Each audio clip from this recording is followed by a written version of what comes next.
Kuijualin adalah sebuah startup yang didirikan pada tahun 2019. Founder dan co-founder memulai bisnis ini juga berdasarkan hobinya yang suka berjualan.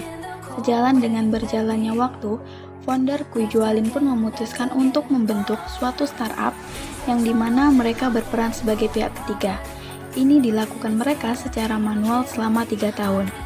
Kuijualin hadir untuk membantu UMKM memasarkan produknya yang mungkin mereka tidak tahu bagaimana cara memasarkan produknya, serta menyediakan sistem yang memudahkan para reseller memasarkannya.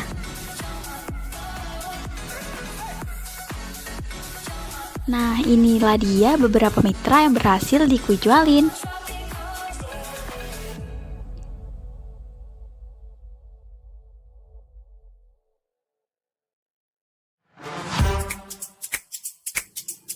Inilah dia founder Reza Haridastian dan co-founder Fadil Aditya Edwin.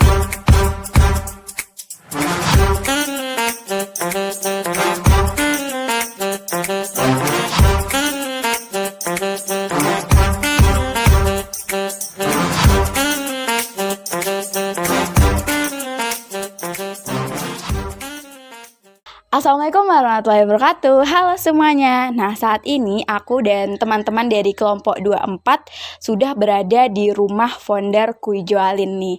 Nah, di sini nantinya aku bakal berbincang-bincang sedikit dengan foundernya. Buat kalian yang kepo, kuy ikutin.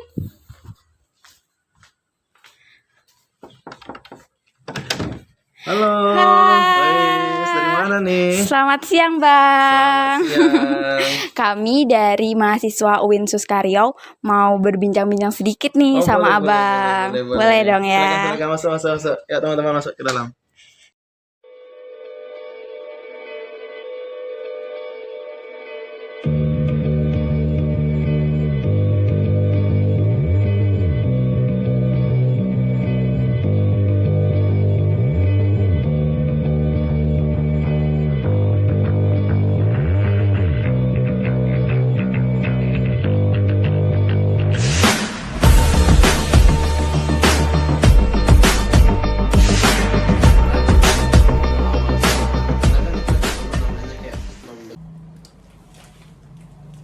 Halo semuanya. Nah, saat ini saya sudah bersama dengan salah satu founder Kuijualin nih. Mungkin boleh perkenalan dulu, Bang. Boleh. Perkenalkan, nama saya Reza Haridastian. Saya selaku dari founder kuijualin.com dan juga ada sahabat saya namanya co-founder kuijualin.com itu Fadil Aditya Edwin. Sekarang berada di Bandung. Dan kita di sini bekerjanya secara remote kayak gitu. Mungkin itu aja. Oke, nah di sini saya mau ngobrol-ngobrol sedikit nih, Bang, mengenai bisnis Abang yaitu Kuijualin. Boleh dong ya, Bang? Boleh, silakan. Jadi kayak kita langsung aja, nggak apa-apa ya, Bang ya? Langsung aja. Ya. Nah, kalau untuk Kuijualin nih, Bang, apa sih kenapa Abang membuat Kuijualin? Pertama tuh kenapa Abang buat, terus masalah apa gitu? Kok kayak gitu? Oke. Kalau Bicaranya belit-belit. kalau bisa bicaranya lihat abangnya gitu. Iya, apa lanjut tanya ya. Gak apa, biar kerja keras editor kalian nanti.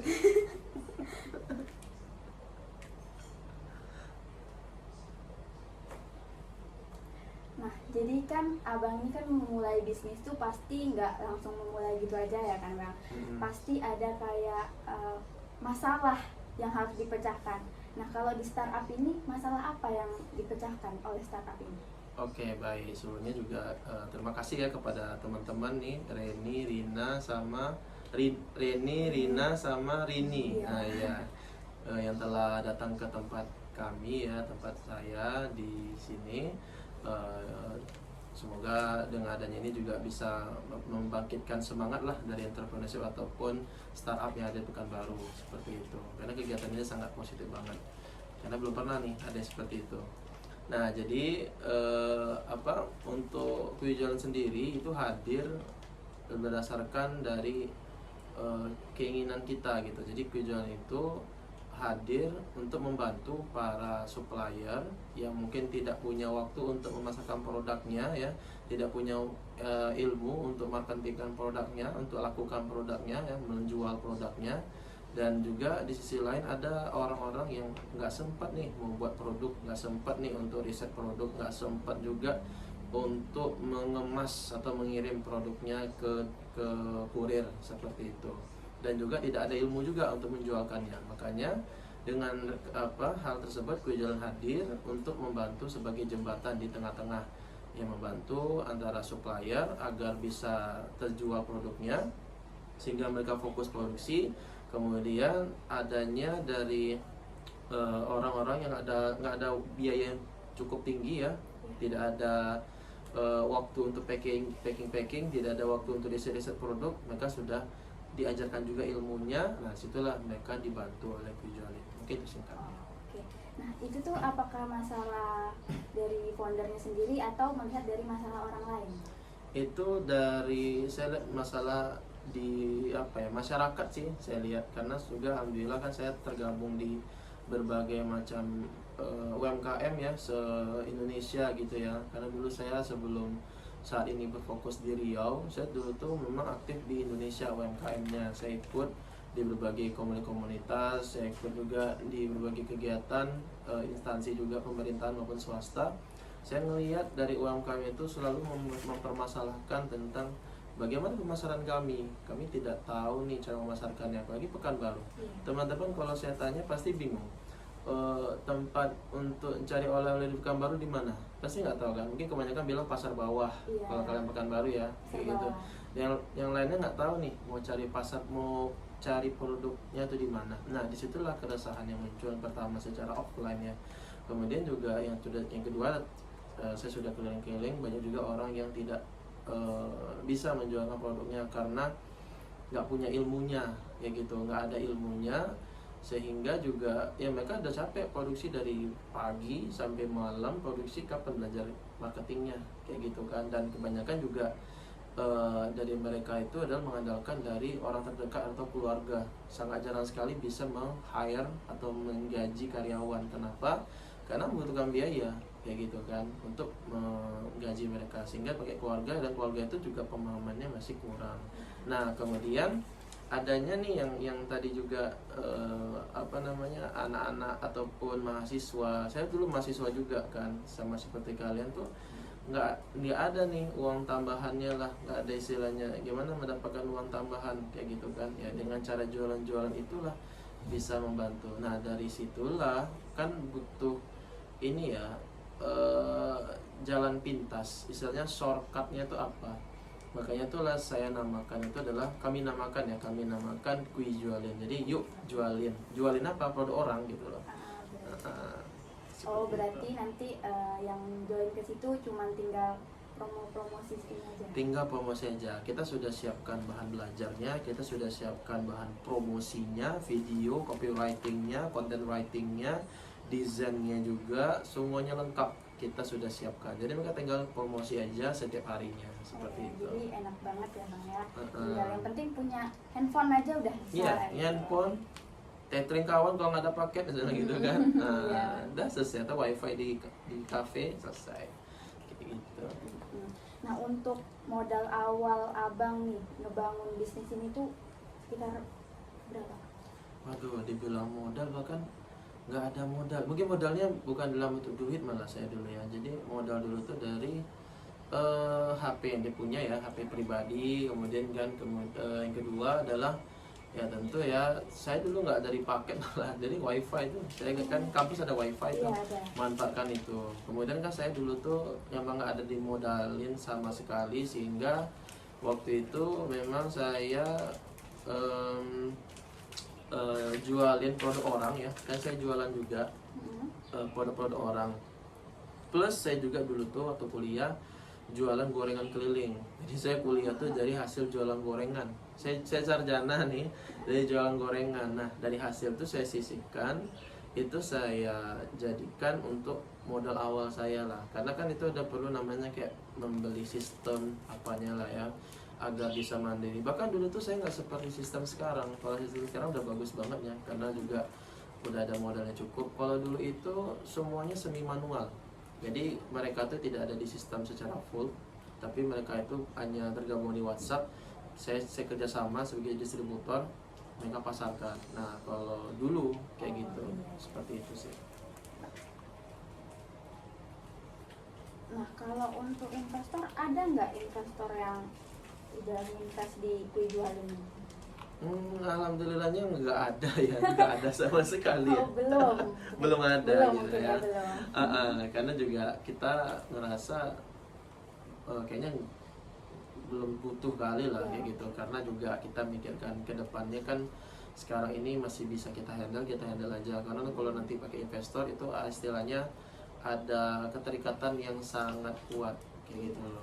Nah seperti itu. Nah, kalau untuk bantuan dari pemerintah itu ada nggak ya?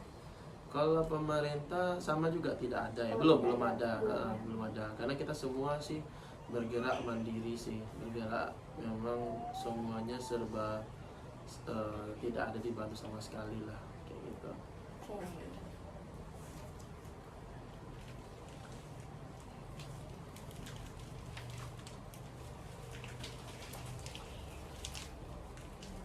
Nah, kalau untuk orang-orang yang bekerja sama abang nih, sekarang udah berapa nih bang yang abang sudah miliki, yang sudah bekerja sama?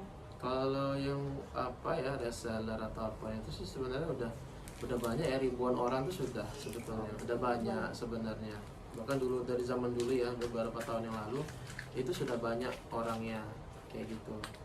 Nah tapi emang sekarang tuh kita kerucutkan, sekarang tinggal beberapa ratus orang lah kayak gitu, karena kita ingin bina orang-orang yang benar-benar serius dalam belajar dalam jualan dan promosinya kayak gitu. Nah, kalau ini kan pasti ada nggak sih inti-inti dari kue jualin itu, orang-orang intinya gitu?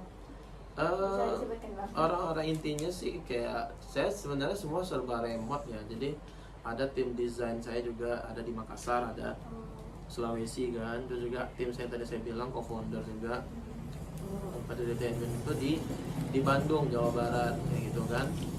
Nah jadi saya di sini, jadi emang kebanyakan memang tidak ada yang di domisili yang tetap. Bahkan yang mitra saya, supplier saya tuh beda-beda tuh, ada yang dari Bantul, Yogyakarta, ada yang dari Kediri, Jawa Timur, ada yang dari Jakarta ya, Jakarta juga ada, kemudian dari Jawa Barat juga ada, di Purwakarta tuh bisa fashion baju gitu kan. Kalau di Bantul itu herbal, kalau yang di Kediri itu kosmetik. Jadi emang orang-orang itu adalah orang-orang yang berada di luar kayak gitu, karena memang sekarang serba remote ya kayak gitu. Berarti emang jangkauannya udah cukup jauh ya bang, ya nggak dilakukan baru aja? Udah jauh alhamdulillah. Nah, kalau untuk pengembangan produk sendiri itu bagaimana sistemnya yang ada di Kuijual?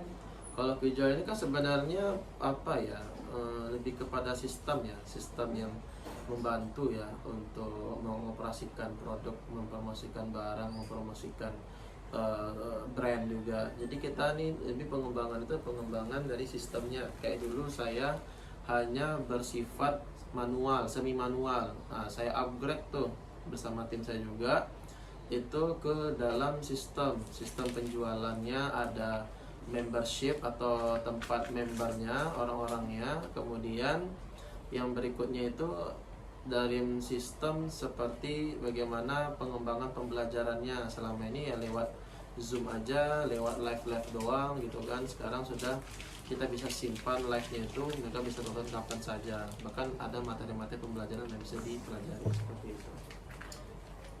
Nah, kalau untuk pencarian mitra sendiri, apakah ada kriteria-kriteria khusus yang ditetapkan gitu?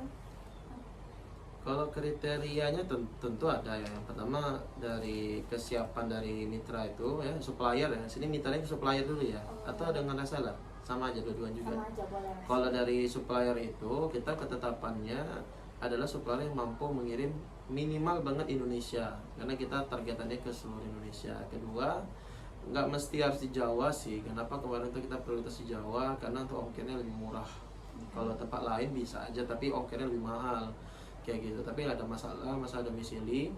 Dan juga yang ketiga, mereka mampu menyediakan untuk bahan promosi, bahan-bahan untuk copywritingnya, desainnya, foto-foto produknya, mereka harus siapkan itu. Dan pokoknya kompleks lah, karena kita tinggal masukin ke sistem aja, karena kita nggak ngurusin lagi brandnya. Kemudian yang berikutnya dari reseller, nah ada sih sebenarnya yang penting sih mereka mau berinvestasikan untuk membeli membershipnya, karena itu ada sistem di sana, ada materi kelasnya, ada lebih kurang 10 lebih gitu kan, kelas premiumnya, mulai dari beriklan di Instagram, beriklan di Facebook, organic marketing gitu kan, marketplace juga ada, bahkan ilmu agama juga ada, fikih muamalah. Itu ilmu paling dasar itu untuk berbisnis kan, penting banget. Nah, jadi itu dia perbincangan saya dengan founder Kujualin. Nah, terima kasih Bang waktunya dan informasinya. Semoga buat teman-teman yang nonton juga saya sendiri bisa mendapatkan ilmu tambahan dari informasi yang Abang berikan.